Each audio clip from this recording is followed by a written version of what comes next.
Seguindo aqui, quarta-feira é dia do nosso quadro Milhas e Money.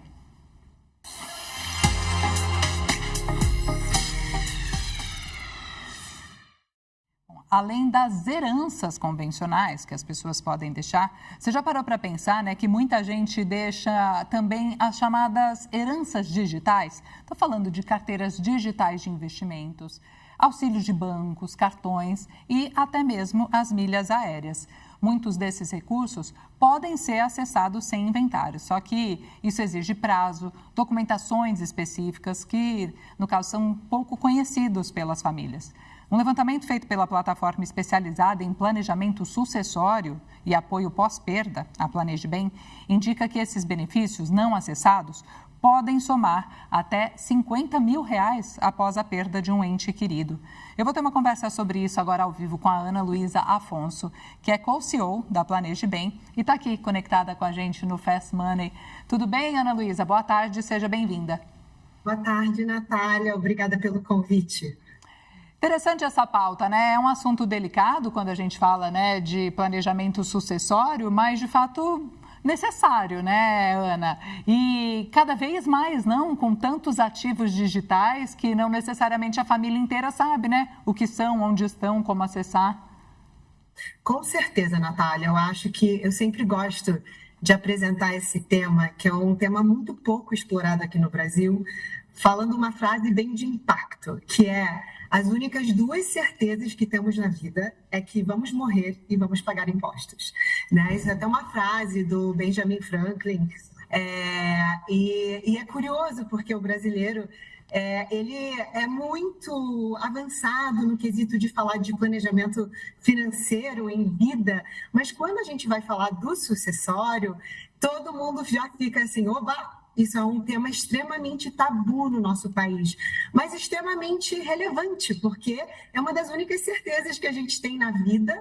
E a verdade é, o quanto mais a gente começa a dialogar, o quanto mais a gente começa a tomar decisões em vida, né, mais fácil fica para a próxima geração, né? E a ideia do planejamento sucessório não é criar conflitos, é o oposto, né? Ele traz uma maturidade, principalmente uma maturidade jurídica. E agora, em pleno 2025, você imagina que os ativos digitais, né, que é a nossa herança digital, ainda não tem regulamentação aqui no Brasil.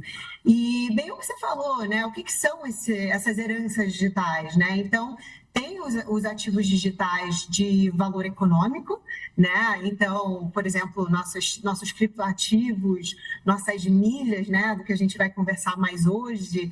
E também temos os nossos ativos digitais pessoais, culturais, então pessoais com as nossas conversas no WhatsApp, as nossas fotos, os nossos e-mails, as nossas contas de redes sociais, e até hoje em dia muitas pessoas monetizam com essas contas. Então é um tema muito importante e pela falta de regulamentação, hoje essa sucessão ela só vem em pauta uma vez que a pessoa vier a falecer, se a pessoa tiver um testamento, tiver documentado isso de forma, né, legal e deixou bem explícito, poxa, o que eu tenho, o que eu quero que seja feito com isso.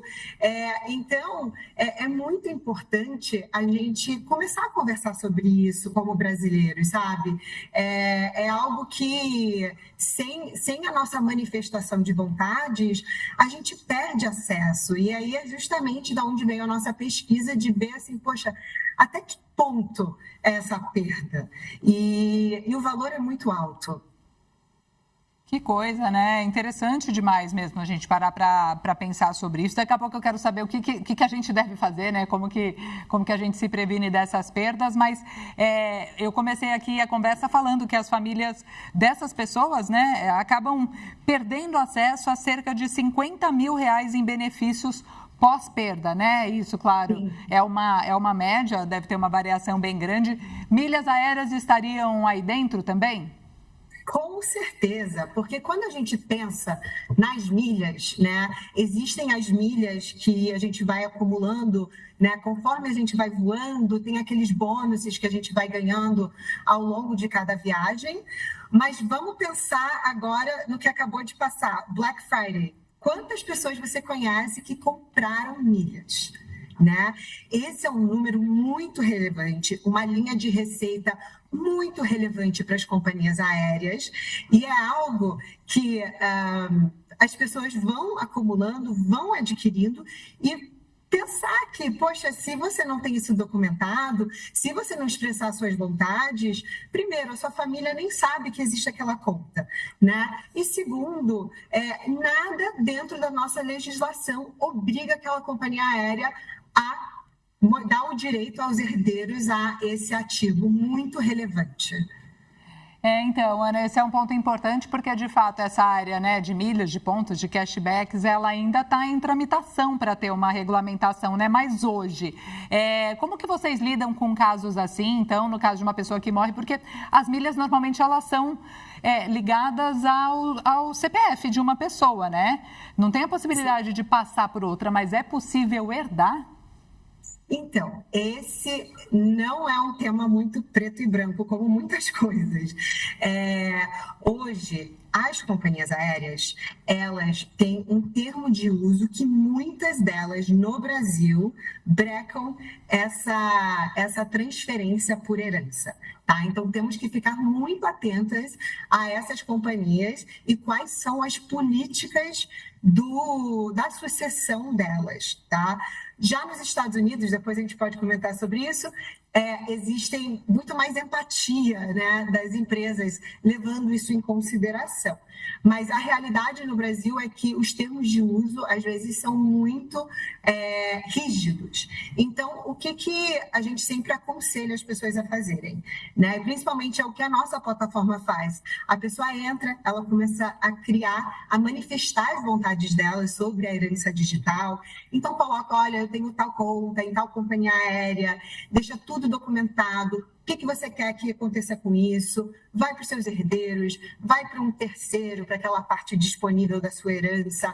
E aí você cria essa minuta de testamento, que aí uma vez que é aberto aquele inventário, é o único documento que vai ter ali documentado aquela manifestação de vontades. E aí depois isso pode ser compartilhado com as companhias aéreas, pode ser discutido, mas essa discussão ela só vai existir a partir desse documento legal, ok? E o que eu acho sobre esses termos de uso, né? Por que no Brasil existe pouquíssima flexibilidade do lado das companhias aéreas? Olha, simplesmente é porque isso não é pouco discutido, né? O simples fato que não tem essa regulamentação no Brasil já dá muito espaço para eles falarem assim, não tem? Então, essa é a nossa. E mesmo aquelas milhas que foram compradas, mesmo aquelas milhas que foram, né, adquiridas através das viagens, isso não vai passar de um para o outro. Mas isso tudo pode mudar conforme o consumidor ele vai se interessando pelo tema, ele vai pressionando as companhias aéreas. Então, quanto mais a gente ver testamentos falando de herança digital, demandando essa mudança, mostrando que esse bem, né, esse bem ativo digital, ele tem esse valor econômico e ele é um direito dos herdeiros a receberem.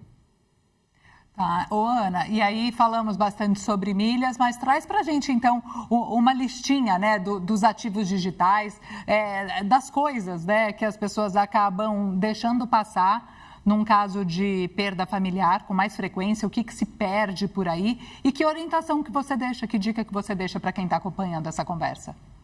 Perfeito. Então, pensando aqui em alto, né, a gente tem a questão de cashback, que é bem importante. Você também comentou sobre pontos, né? Então, poxa, até pontos de cartão de crédito, plataformas de apostas online, toda a parte de criptoativos, falando mais da parte emocional, todos o nosso cloud, né? Tudo que a gente tem criado nesses últimos tempos. Só para você ter uma ideia, né? Hoje a estatística aqui no Brasil é que o brasileiro, em média, utilizam pelo menos 8 plataformas de redes sociais diferentes, né? Isso é um número muito, muito expressivo. E tem um dado dos Estados Unidos que, ao longo da nossa vida, a gente vai abrir mais de 150 contas digitais e vamos estar ativos, pelo menos anualmente, em 80 delas. Então, é um número muito expressivo que cada dia vai crescendo mais e mais, principalmente agora quando a gente fala de toda a questão de inteligência artificial, né? Tudo que a gente está criando. Então, é muito importante a gente ficar de olho e começar a conversar sobre isso com mais naturalidade. Exatamente, as conversas que são difíceis, porém necessárias, né? E um espólio que hoje em dia vai muito além, né? De bens, patrimônios físicos, carros, etc. Tem toda essa vida digital que a gente deixa para trás. Eu quero agradecer a Ana Luísa Afonso, que é co-CEO da Planeje Bem, pela conversa aqui ao vivo. Muito obrigada, viu, Ana? Boa tarde para você. Obrigada.